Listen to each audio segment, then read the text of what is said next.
ನಮಸ್ಕಾರ ಎಲ್ಲರಿಗೂ. ಗುರುಜ್ಯೋತಿ ಯೂಟ್ಯೂಬ್ ಚಾನಲ್ಗೆ ಸ್ವಾಗತ. ಇವತ್ತು ದೇವಿ ಮಹಾತ್ಮೆಯ 4ನೇ ಅಧ್ಯಾಯವನ್ನು ನೋಡೋಣಂತ. ಋಷಿಯು ಹೀಗೆ ಹೇಳುತ್ತಾನೆ. ಆ ದುರಾತ್ಮನೂ ಅತಿ ವೀರಶಾಲಿಯೂ ಆದ ಮಹಿಷನು ದೇವಿಯಿಂದ ಕೊಲ್ಲಲ್ಪಟ್ಟು ರಾಕ್ಷಸ ಸೈನ್ಯವು ನಾಶವಾಗಲಾಗಿ ದೇವೇಂದ್ರನೇ ಮುಂತಾದ ದೇವತಾಗಣದವರು ವಂದನಾಪೂರ್ವಕವಾಗಿ ಬಾಗಿದ ತಲೆ ಕತ್ತುಗಳುಳ್ಳವರಾಗಿ ಹಾಗೂ ಆನಂದದಿಂದ ಮೈ ನವಿರೆದ್ದ ಸುಂದರ ದೇಹವುಳ್ಳವರಾಗಿ ವಾಕ್ಕುಗಳಿಂದ ಆ ದೇವಿಯನ್ನು ಸ್ತೋತ್ರ ಮಾಡಿದರು. ಸಮಸ್ತ ದೇವತೆಗಳ ಗುಂಪಿನ ಶಕ್ತಿ ಸಮೂಹದ ಮೂರ್ತಿಯಾದ ಯಾವ ದೇವಿಯ ಆತ್ಮಶಕ್ತಿಯಿಂದ ಈ ಜಗತ್ತೆಲ್ಲವೂ ವ್ಯಾಪ್ತವಾಗಿರುವುದೋ ಆ ಅಂಬಿಕೆಯಾದ ಸಕಲ ದೇವ ಮಹರ್ಷಿಗಳಿಂದಲೂ ಪೂಜ್ಯಳಾದ ತಾಯಿಯನ್ನು ನಾವು ಭಕ್ತಿಯಿಂದ ನಮಸ್ಕರಿಸುತ್ತೇವೆ. ಆಕೆಯು ನಮಗೆ ಶುಭವನ್ನುಂಟು ಮಾಡಲಿ. ಯಾವಾಕೆಯ ಅಪರಿಮಿತವಾದ ಮಹಿಮೆಯನ್ನು ಬಲವನ್ನು ಪೂಜ್ಯನಾದ ಆದಿಶೇಷನೂ ಬ್ರಹ್ಮನೂ ಶಿವನೂ ಹೇಳಲು ಅಸಮರ್ಥರೋ ಆ ಚಂಡಿಕೆಯು ಇಡೀ ಜಗತ್ತನ್ನು ಕಾಪಾಡುವುದಕ್ಕೂ ಅಶುಭ ಭಯಗಳನ್ನು ನಾಶ ಮಾಡುವುದಕ್ಕೂ ಮನಸ್ಸು ಮಾಡುವವಳಾಗಲಿ. ಯಾವಳು ಪುಣ್ಯವಂತರ ಮನೆಯ ಸಿರಿಯಾಗಿ ವಿರಾಜಿಸುತ್ತಿರುವಳೋ ಮತ್ತು ಪಾಪಿಗಳ ಮನೆಯಲ್ಲಿ ದರಿದ್ರ ಲಕ್ಷ್ಮಿಯಾಗಿ ಕಂಡುಬರುವಳೋ ಹಾಗೂ ನಿಶ್ಚಯ ಜ್ಞಾನವುಳ್ಳವರ ಹೃದಯದಲ್ಲಿ ಬುದ್ಧಿಯಾಗಿ ತೋರುತ್ತಿರುವಳೋ, ಸತ್ಪುರುಷರಲ್ಲಿ ಶ್ರದ್ಧಾರೂಪಳಾಗಿಯೂ ಕುಲಸ್ತ್ರೀಯರಲ್ಲಿ ಅಂದರೆ ಪತಿವ್ರತೆಯರಲ್ಲಿ ನಾಚಿಕೆಯ ರೂಪಳಾಗಿಯೂ ಇರುವಳೋ ಆ ದೇವಿಯನ್ನು ನಾವು ನಮಸ್ಕರಿಸುವೆವು. ಎಲೈ ದೇವಿಯೇ, ಈ ಜಗತ್ತನ್ನು ಕಾಪಾಡು. ಅಚಿಂತ್ಯವಾದ ಈ ನಿನ್ನ ರೂಪವನ್ನು ಏನೆಂದು ವರ್ಣಿಸೋಣ ಮತ್ತು ಯುದ್ಧದಲ್ಲಿ ರಾಕ್ಷಸರನ್ನು ನಾಶಗೊಳಿಸಿದ ನಿನ್ನ ಹೆಚ್ಚಿನ ಬಲವೀರ್ಯಗಳನ್ನು ಏನೆಂದು ಹೊಗಳೋಣ. ಎಲೈ ದೇವಿಯೇ, ಎಲ್ಲ ದೇವಾಸುರಗಣಾದಿಗಳಲ್ಲಿಯೂ ವಿಶಿಷ್ಟಳಾದ ನಿನ್ನ ಅದ್ಭುತವಾದ ಚರಿತ್ರೆಯನ್ನು ಏನೆಂದು ಸ್ತುತಿಸೋಣ. ಸಮಸ್ತ ಜಗತ್ಕಾರಣಳಾದ ನೀನು ತ್ರಿಗುಣಾತ್ಮಕಳಾಗಿದ್ದರೂ ಹರಿಹರಾದಿ ದೇವತೆಗಳಿಗೂ ಅಹಂಕಾರ ದೋಷದ ನಿಮಿತ್ತವಾಗಿ ತಿಳಿದು ಬರುತ್ತಿಲ್ಲ. ಅಪಾರಳು, ಸರ್ವಕ್ಕೂ ಆಶ್ರಯಳೂ ಆದ ನಿನಗೆ ಈ ಪ್ರಪಂಚವು ಒಂದಂಶ ಮಾತ್ರವಾಗಿದೆ. ನೀನು ಆದ್ಯಳು ಪರಮಳೂ ಆದ ಅವ್ಯಕ್ತೃತ ಪ್ರಕೃತಿ ರೂಪಳೇ ಆಗಿರುವೆ. ಎಲೈ ದೇವಿಯೇ, ಎಲ್ಲ ಯಜ್ಞಗಳಲ್ಲಿಯೂ ಯಾವ ನಿನ್ನ ಹೆಸರಾದ ಸ್ವಾಹ ಎಂಬುದರ ಉಚ್ಚಾರಣೆಯಿಂದ ದೇವತೆಗಳೆಲ್ಲರೂ ತೃಪ್ತಿಯನ್ನು ಹೊಂದುವರೋ ಅಂತಹ ಹೆಸರಿನೊಳಾಗಿದ್ದೀಯೇ. ಆದ್ದರಿಂದಲೇ ಪಿತೃಗಣಗಳಿಗೆ ತೃಪ್ತಿಯನ್ನುಂಟು ಮಾಡುವ ಸ್ವಾಹ ಎಂಬ ನಾಮದಿಂದಲೂ ನೀನು ಜನರಿಂದ ಉಚ್ಚರಿಸಲ್ಪಡುತ್ತಿರುವೆ. ಚೆನ್ನಾಗಿ ಗ್ರಹಿಸಿದ ಇಂದ್ರಿಯಗಳ ಸಾರವುಳ್ಳ ಮೋಕ್ಷವನ್ನು ಬಯಸುವ ಹಾಗೂ ಸಮಸ್ತ ದೋಷಗಳನ್ನು ನೀಗಿಕೊಂಡಿರುವ ಮುನಿಗಳಿಂದ ಮುಕ್ತಿ ಕಾರಣಳಾಗಿರುವ ನೀನು ಚಿಂತಿಸುವುದಕ್ಕಾಗದ ಮಹಾವ್ರತ ರೂಪಳಾಗಿದ್ದರೂ ಬಹಳ ಪ್ರಯತ್ನದಿಂದ ಅಭ್ಯಾಸ ಮಾಡಲ್ಪಡುತ್ತಿರುವೆ. ಎಲೈ ದೇವಿಯೇ, ಪೂಜ್ಯಳೂ ಪರಮಳೂ ಆದ ಆ ಬ್ರಹ್ಮವಿದ್ಯಾ ರೂಪಳೇ ನೀನಾಗಿರುವೆ.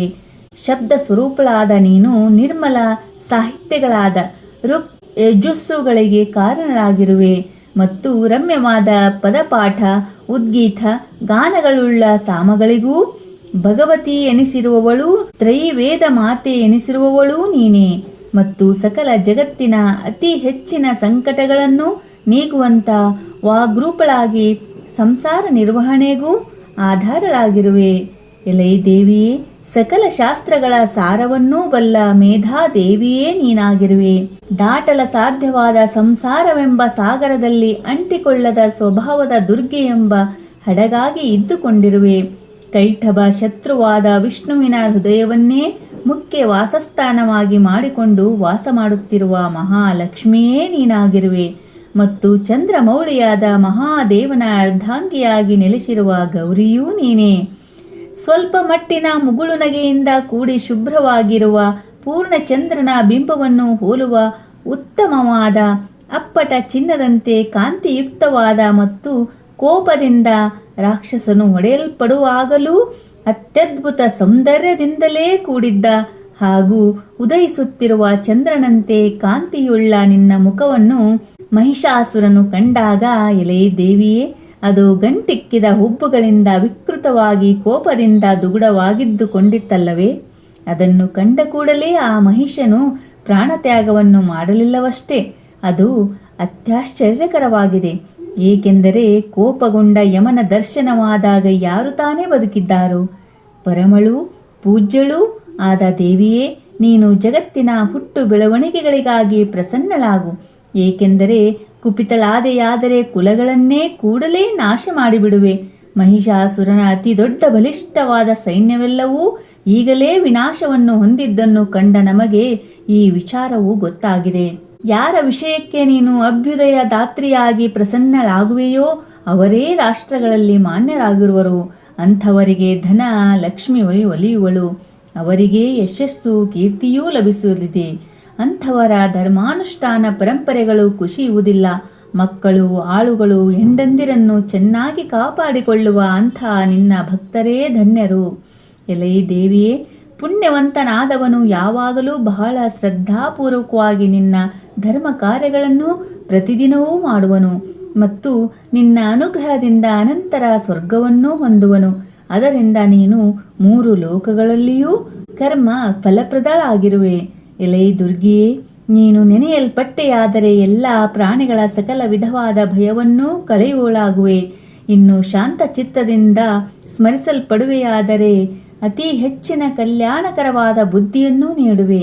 ದಾರಿದ್ರ್ಯ ದುಃಖ ಭಯಗಳನ್ನು ಪರಿಹರಿಸುವ ದೇವಿಯೇ, ಪ್ರಾಣಿಗಳಿಗೆ ಎಲ್ಲ ರೀತಿಯ ಉಪಕಾರಗಳನ್ನು ಮಾಡುವುದಕ್ಕಾಗಿಯೇ ಯಾವಾಗಲೂ ಕರಗಿದ ಹೃದಯವುಳ್ಳವಳಾಗಿರುವಂಥವಳು ನಿನ್ನನ್ನು ಬಿಟ್ಟರೆ ಬೇರೆ ಯಾರಿದ್ದಾರೆ? ಎಲೈ ದೇವಿಯೇ, ಈ ರಾಕ್ಷಸರು ಕೊಲ್ಲಲ್ಪಟ್ಟಿದ್ದರಿಂದ ಜಗತ್ತು ಸುಖವನ್ನು ಹೊಂದಿರುತ್ತದೆ. ಹೀಗಿದ್ದರೂ ಈವರೆಗೂ ರಾಕ್ಷಸರೇಕೆ ಜಗತ್ತನ್ನು ಹಿಂಸಿಸಿದರು ಎಂದರೆ ನಿನ್ನ ಸಂಕಲ್ಪವೂ ಹೀಗಿರಬೇಕು. ಇವರು ಬಹಳ ಕಾಲದ ನರಕವಾಸಕ್ಕಾಗಿ ಪಾಪವನ್ನು ಮಾಡಲಿ. ಆದರೇನು, ಅನಂತರ ಯುದ್ಧದಲ್ಲಿ ಹಿಮ್ಮಟ್ಟದೇ ಕಾದಾಡಿ ಮೃತರಾಗಿ ಸ್ವರ್ಗಕ್ಕೆ ಹೋಗಲಿ. ಹೀಗೆಂದು ಭಾವಿಸಿ ನೀನು ಈ ಲೋಕಕಂಟಕರನ್ನು ಸಂಹಾರ ಮಾಡಿರುವೆ.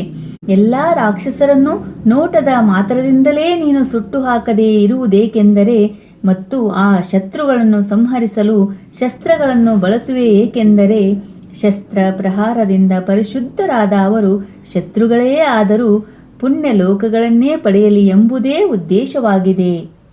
ಹೀಗೆ ಆ ರಾಕ್ಷಸರ ವಿಷಯದಲ್ಲಿಯೂ ನಿನಗೆ ಅಲ್ಲಿ ಹೆಚ್ಚಿನ ಸದ್ಬುದ್ಧಿಯೇ ಉಂಟಾಗಿರುತ್ತದೆ. ಕತ್ತಿಯ ಹೊಳೆಯುವ ಕಾಂತಿ ಸಮೂಹದ ಪ್ರಸಾರದಿಂದಲೂ ಹಾಗೂ ಭಯಂಕರವಾದ ಶೂಲದ ತುದಿಯ ಪ್ರಕಾಶದಿಂದಲೂ ರಾಕ್ಷಸರ ಕಣ್ಣುಗಳು ಕುರುಡಾಗಿ ಹೋಗದೇ ಇದ್ದಿದ್ದಕ್ಕೆಂದರೆ ಚಂದ್ರಕಲೆಗೆ ಸಮಾನವಾದ ಕಾಂತಿಯುಳ್ಳ ಉತ್ತಮ ರೂಪ ಸಂಪನ್ನವಾದ ನಿನ್ನ ಮುಖವನ್ನು ಅವರು ನೋಡುತ್ತಿದ್ದುದೇ ಕಾರಣವಿರಬೇಕು. ನಿನ್ನ ದರ್ಶನವೇ ಅವರ ಕಣ್ಣುಗಳನ್ನು ರಕ್ಷಿಸಿದೆ. ಎಲೈ ದೇವಿಯೇ, ನಿನ್ನ ನಡತೆಯು ದುರ್ನಡತೆಯವರ ನಡತೆಯನ್ನು ತಡೆಗಟ್ಟತಕ್ಕದ್ದು. ರೂಪವಾದರೋ ಬೇರೊಬ್ಬರಿಗೆ ಹೋಲಿಸಲಾಗದ ಅಚಿಂತ್ಯ ಮಹಿಮಾನ್ವಿತವಾದುದು. ವೀರ್ಯವಾದರೋ ದೇವತೆಗಳ ಶತ್ರುಗಳನ್ನು ನಾಶಗೊಳಿಸತಕ್ಕದ್ದು. ಹೀಗೆ ನೀನು ವೈರಿಗಳಲ್ಲಿಯೂ ದಯೆಯನ್ನೇ ತೋರುತ್ತೀಯೇ. ನಿನ್ನ ಪರಾಕ್ರಮಕ್ಕಾಗಲಿ ಶತ್ರುಗಳಿಗೆ ಭಯವನ್ನುಂಟು ಮಾಡುವುದಾದರೂ ಮನಸ್ಸನ್ನು ಸೆಳೆಯುತ್ತಿರುವ ನಿನ್ನ ರೂಪಕ್ಕಾಗಲಿ ಅಪಮಾನವೇನಿದ್ದಿತು. ಮನಸ್ಸಿನಲ್ಲಿ ದಯೆಯೂ ಹೊರಗಡೆ ಯುದ್ಧ ರಂಗದಲ್ಲಿ ದಿಟ್ಟತನವೂ ಕಂಡುಬರುತ್ತಿತ್ತಲ್ಲವೇ. ಇದು ಎಲೈ ವರದಳೆ, 3 ಲೋಕಗಳಲ್ಲಿ ಹುಡುಕಿದರೂ ನಿನ್ನಲ್ಲಿ ಮಾತ್ರವೇ ಈ ಬಗೆಯ ನಡೆಯು ಕಂಡುಬರುತ್ತಿದೆ. ನೀನು ಯುದ್ಧರಂಗದಲ್ಲಿ ಶತ್ರು ಸಂಹಾರ ಮಾಡುವ ಮೂಲಕ ಈ ಎಲ್ಲ 3 ಲೋಕಗಳನ್ನು ಕಾಪಾಡುತ್ತಿರುವೆಯೇ. ಈ 3 ಲೋಕಗಳನ್ನು ಕಾಪಾಡುತ್ತಿರುವೆಯೇ. ಶತ್ರುಗಳ ಆ ಗುಂಪನ್ನಾದರೂ ನೀನು ಸಂಹಾರ ಮಾಡಿ ಅವರನ್ನೂ ಸ್ವರ್ಗಲೋಕಕ್ಕೆ ಕಳಿಸುತ್ತಿರುವೆಯೇ. ಹಾಗೆಯೇ ಕೊಬ್ಬಿದ ದೇವ ಶತ್ರುಗಳಾದ ಅವರಿಂದ ಸಂಭವಿಸಿದ್ದ ನಮ್ಮ ಭಯವನ್ನೂ ಕಳೆದಿರುವೆ. ಇಂತಹ ನಿನಗೆ ನಮಸ್ಕಾರಗಳು. ಎಲೈ ದೇವಿಯೇ, ನಿನ್ನ ಶೂಲದಿಂದಲೂ ಖಡ್ಗದಿಂದಲೂ ನಮ್ಮನ್ನು ಕಾಪಾಡು. ಅಂಬಿಕೆಯೇ, ನಿನ್ನ ಘಂಟೆಯ ಸದ್ದಿನಿಂದಲೂ ಬಿಲ್ಲಿನ ಹಗ್ಗದ ಧ್ವನಿಯಿಂದಲೂ ನಮ್ಮನ್ನು ಕಾಪಾಡು. ಚಂಡಿಕೆಯೇ, ಈಶ್ವರಿಯೇ, ಪೂರ್ವ ಪಶ್ಚಿಮ ದಕ್ಷಿಣೋತ್ತರ ದಿಕ್ಕುಗಳಲ್ಲೆಲ್ಲ ನಿನ್ನ ಶೂಲವನ್ನು ತಿರುಗಿಸುವುದರಿಂದ ಕಾಪಾಡುವವಳಾಗು. 3 ಲೋಕಗಳಲ್ಲಿಯೂ ಸಂಚರಿಸುವ ನಿನ್ನ ಯಾವ ಸೌಮ್ಯ ರೂಪಗಳಿವೆಯೋ ಹಾಗೂ ಅತಿ ಹೆಚ್ಚಿನ ಭಯಂಕರವಾದ ರೂಪಗಳಿವೆಯೋ ಅವುಗಳಿಂದ ನಮ್ಮನ್ನು ಹಾಗೂ ಭೂಮಿಯನ್ನು ಕಾಪಾಡುವವಳಾಗು. ಎಲೈ ಅಂಬಿಕೆಯೇ, ಕತ್ತಿ ಶೂಲ ಗದೆ ಮುಂತಾದ ಯಾವ ನಿನ್ನ ಕೋಮಲವಾದ ಕೈಗಳಲ್ಲಿ ಧರಿಸಿರುವ ಆಯುಧಗಳಿವೆಯೋ ಅವುಗಳಿಂದ ಎಲ್ಲೆಲ್ಲಿಯೂ ನಮ್ಮನ್ನು ಕಾಪಾಡುವವಳಾಗು. ಋಷಿ ಹೀಗೆ ಹೇಳುತ್ತಾರೆ. ದೇವತೆಗಳಿಂದ ಹೀಗೆ ಸ್ತೋತ್ರ ಮಾಡಲ್ಪಟ್ಟ ಹಾಗೂ ನಂದನವನದ ಹೂಗಳಿಂದ ಗಂಧಲೇಪನಗಳಿಂದಲೂ ಪೂಜಿಸಲ್ಪಟ್ಟ ಜಗನ್ಮಾತೆಯು ಸಂತುಷ್ಟಳಾದಳು ಮತ್ತು ಭಕ್ತಿ ನಮ್ರರಾದ ಎಲ್ಲ ದೇವತೆಗಳೂ ದಿವ್ಯವಾದ ಸುವಾಸನೆಯ ಧೂಪಗಳಿಂದ ಸಂತೋಷಗೊಳಿಸಲಾಗಿ ಪ್ರಸಾದ ಮುಖಳಾದ ದೇವಿಯು ನಮಸ್ಕರಿಸಿದ ಸಮಸ್ತ ದೇವತೆಗಳನ್ನೂ ಕುರಿತು ಹೀಗೆಂದಳು. ಎಲೈ ದೇವತೆಗಳಿರಾ, ನೀವೆಲ್ಲರೂ ನನ್ನಿಂದ ನಿಮಗೆ ಇಷ್ಟವಾದ ವರಗಳನ್ನು ಬೇಡಿಕೊಳ್ಳಿರಿ. ದೇವತೆಗಳು ಹೀಗೆ ಹೇಳುತ್ತಾರೆ, ಪೂಜ್ಯಳಾದ ನಿನ್ನಿಂದ ನಮಗೆ